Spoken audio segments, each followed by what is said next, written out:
हम सभी लोग फिंगरप्रिंट स्कैनर के बारे में तो जानते ही हैं, लेकिन यहाँ पर जो फिंगरप्रिंट स्कैनर्स है ये बहुत सारे टाइप्स के आते हैं। तो इस वाली वीडियो में हम लोग बात करेंगे डिफरेंट टाइप्स के फिंगरप्रिंट स्कैनर के बारे में।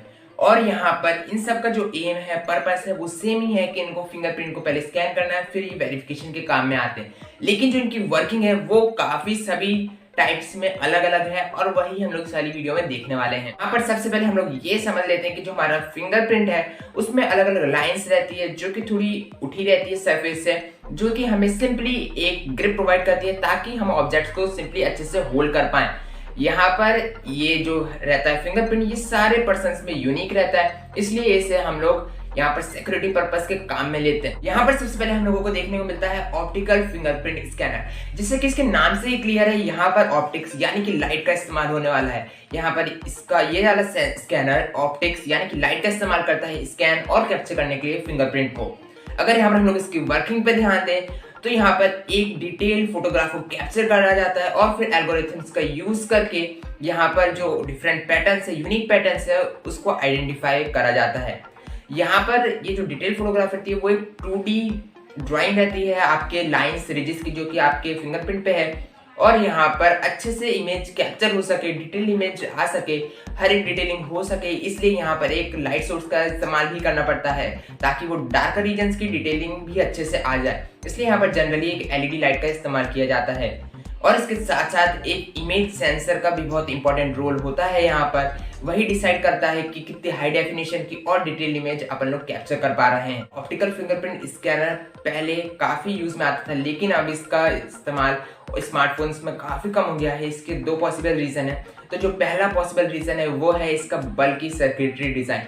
ये काफी बल्कि रहता है, जिसके कारण ये स्मार्टफोन के छोटे से डिजाइन में अच्छे से फिट आने में थोड़ा सा मुश्किल आती है। दूसरा पॉसिबल रीजन देखें तो वो ये है कि इसकी लो लेवल ऑफ सिक्योरिटी रहती है, क्योंकि ये इमेज को 2D में कैप्चर करता है तो इतनी ज्यादा सिक्योरिटी अच्छे से प्रोवाइड नहीं कर पाता है।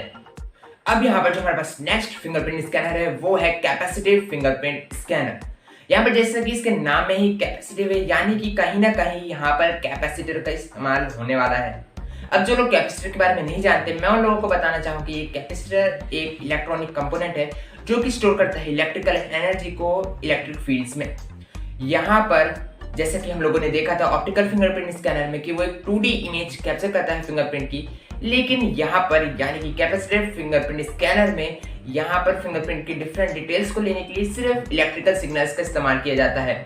और इसके लिए यहाँ पर series of tiny capacitor circuits यानी टाइनी कैपेसिटर्स, छोटे छोटे कैपेसिटर्स को सर्किट्स में लगा के ढेर सारे रोज में अरेंज करके इस्तेमाल किया जाता है, ताकि जो फिंगरप्रिंट की कैप्चर्ड फिंगरप्रिंट का जो डिटेल्स लेना है उसे स्टोर कर पाए। जब फिंगर को एनरोलमेंट के लिए रखा जाता है यानी कि स्कैनिंग के लिए रखा जाता है, तब क्योंकि जो फिंगरप्रिंट पैटर्न है वो चेंज होता है, जैसे कि मैंने आप लोगों को बताया था कि लाइन्स रहती हैं और वेलीज रहती हैं। तो लाइंस जो रहती हैं वो थोड़ी ऊपर उठी रहेंगी, वेलीज थोड़ी अंदर, तो आप लोग समझ गए होंगे। तो वही क्योंकि जो फिंगरप्रिंट का पैटर्न रहता है वो चेंज होता है, इसके कारण जो है रजिस्ट्रेशन प्रोसेस भी चेंज होता है। अब रजिस्ट्रेशन प्रोसेस इसलिए चेंज होता है क्योंकि वो वाला फिंगरप्रिंट का पार्ट जो कि डायरेक्टली कैपेसिटिव प्लेट के ऊपर प्लेस है, और दूसरा फिंगरप्रिंट का पार्ट जो इसके और कैपेसिटिव प्लेट के बीच में एक एयर गैप है, उन दोनों के लिए चार्ज अलग अलग होता है, इसलिए रजिस्ट्रेशन प्रोसेस भी डिफर कर जाती है। और इसके कारण जो कैपेसिटर चार्ज रहता है उसमें चेंज होता है, और इस चेंज को डिटरमाइन करते हैं यानी कि जाना जाता है एक OP-Amp का इस्तेमाल करके, यानी कि ऑपरेशनल एम्पलीफायर का इस्तेमाल करके इसको आइडेंटिफाई किया जाता है। और इसके बाद फिर इसे रिकॉर्ड कर लेते हैं ADC की मदद से, यानी कि एनालॉग टू डिजिटल कन्वर्टर की मदद से इसको इंफॉर्मेशन को रिकॉर्ड कर लेते हैं। इसके बाद जब एक फिंगरप्रिंट को पूरा अच्छे से स्कैन कर लेते हैं, इसके बाद जो पूरा इसका डाटा है उसे अच्छे से एनालाइज किया जाता है ताकि वो एक यूनिक फिंगरप्रिंट इंफॉर्मेशन को पहचान ले, और फिर इसके बाद इसे सेव कर लिया जाता है ताकि फ्यूचर में कभी भी सिक्योरिटी पर्पज से काम में आए, इसे वेरीफाई करना हो तो अच्छे से कर सकें। अब यहाँ पर जो हमारे पास कैपेसिटिव फिंगरप्रिंट स्कैनर है, क्योंकि ये 2D में इमेज नहीं कैप्चर करता, तो ये ऑप्टिकल फिंगरप्रिंट स्कैनर से काफ़ी मोर सिक्योर है। और इसके बाद बात करें तो ये स्मार्टफोन्स में भी काफ़ी ज़्यादा वाइडली यूज्ड में आता है। तो अब यहाँ पर नेक्स्ट जो फिंगरप्रिंट स्कैनर है वो है हमारे पास अल्ट्रासोनिक फिंगरप्रिंट स्कैनर। ये एक न्यूअर टेक्नोलॉजी है और पिछले दो को कंपेयर करें तो, और यहाँ पर ये स्मार्टफोन्स में हमें देखने को मिल जाती है। यहाँ पर जो अल्ट्रासोनिक फिंगरप्रिंट स्कैनर है इसमें इस्तेमाल किया जाता है हाई फ्रीक्वेंसी अल्ट्रासोनिक साउंड का। इसके साथ साथ हमें देखने को मिलता है अल्ट्रासोनिक ट्रांसमीटर और अल्ट्रासोनिक रिसीवर, जो कि अल्ट्रासोनिक ट्रांसमीटर अल्ट्रासोनिक पल्स भेजेगा और अल्ट्रासोनिक रिसीवर उस पल्स को रिसीव करेगा, जो कि रिफ्लेक्ट बैक हो चुकी है। अगर यहाँ पर हम लोग इसके वर्किंग पे ध्यान दें तो इसकी वर्किंग काफ़ी सिंपल है। जो कि अल्ट्रासोनिक ट्रांसमीटर है वो एक अल्ट्रासोनिक पल्स भेजता है उस फिंगरप्रिंट पे जो कि स्कैनिंग के लिए ऊपर रखी हुई है, और उसके बाद जब वो पल्स फिंगर से स्ट्राइक होती है तो उसका कुछ पार्ट ट्रांसमिट हो जाता है और कुछ रिफ्लेक्ट बैक हो जाता है।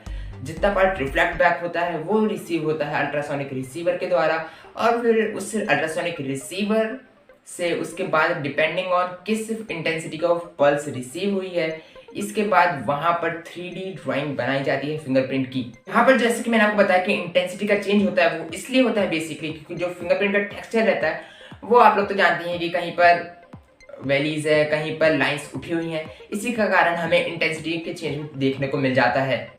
यहाँ पर अगर हम लोग अल्ट्रासोनिक फिंगरप्रिंट स्कैनर की बात करें तो अगर वो अच्छे से इंटेंसिटी का चेंज को रिसीव करे रिसीवर, इसके लिए हमें वहाँ पर लंबे समय तक और कुछ स्ट्रांगली प्रेस करके रखना पड़ता है स्कैनर पे। यहाँ पर अल्ट्रासोनिक फिंगरप्रिंट स्कैनर में ताकि डिटेल फोटोग्राफ बने, और क्योंकि वो 3D ड्राइंग बनती है उसको अच्छे से डिटेलिंग के लिए थोड़े से लंबे समय तक हमें हमारा फिंगर को रखना पड़ता है। इसी के कारण बस इसका यही छोटा सा ड्रॉबैक है कि हमें थोड़े लंबे समय तक अच्छे से डिटेल फोटो के लिए रखना पड़ता है।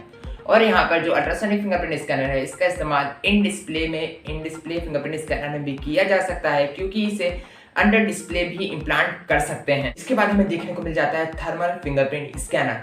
यहाँ पर जो ये थर्मल फिंगरप्रिंट स्कैनर है ये सिंपली टेम्परेचर के डिफरेंस को मेजर करता है और फिर आपके फिंगर को स्कैन कर लेता है।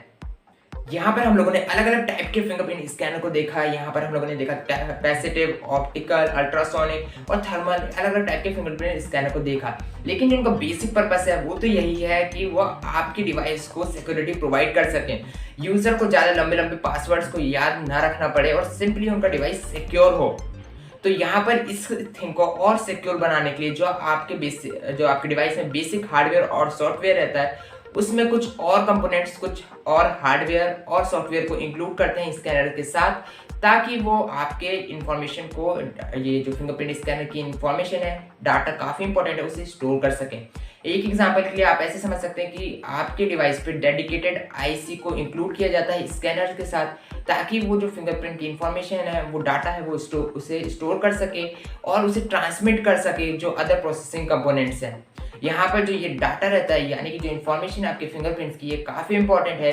इसको अलग से स्टोर करना इसलिए ज़रूरी है क्योंकि जो आपकी डिवाइस पर अलग से प्रोसेस चल रही हैं वो इसको इंटरफेयर ना कर सकें, और साथ में जो अदर आपके डिवाइस पे कंपोनेंट्स है वो भी इसे एक्सेस नहीं कर सके, इसलिए इसे सेपरेट रखना काफ़ी ज़रूरी है। एंड्रॉइड स्मार्टफोन्स में इस टास्क के लिए होता है ARM प्रोसेसर, जो कि सिक्योरली आपके फिंगरप्रिंट के डाटा को, इंफॉर्मेशन को एक सिक्योर चिप पे स्टोर करके रखता है, और इसे कहा जाता है TEE, यानी कि ट्रस्टेड एग्जीक्यूशन एनवायरनमेंट। अगर एप्पल डिवाइसेस की बात करें तो उनमें भी कुछ इसी तरीके का अरेंजमेंट होता है, लेकिन एप्पल उसे कहता है सिक्योर एनक्लेव। चाहे कैसा भी ऑपरेटिंग सिस्टम हो, चाहे कैसी भी इंटरनल सर्विसेज हो, लेकिन यहाँ पर जो बेसिक आइडिया है वो यही है कि किस तरीके से यहाँ पर इतनी इंपॉर्टेंट इंफॉर्मेशन को किस तरीके से अच्छे से सिक्योरली स्टोर करके रख सकें, और कुछ इस तरीके से रख सकें कि वो अदर कंपोनेंट्स उससे एक्सेस नहीं कर सकें। तो अगर आपको वीडियो पसंद है तो लाइक कर देना, सारे चैनल को सब्सक्राइब कर देना। तो चलिए मिलते हैं नेक्स्ट वाली वीडियो में।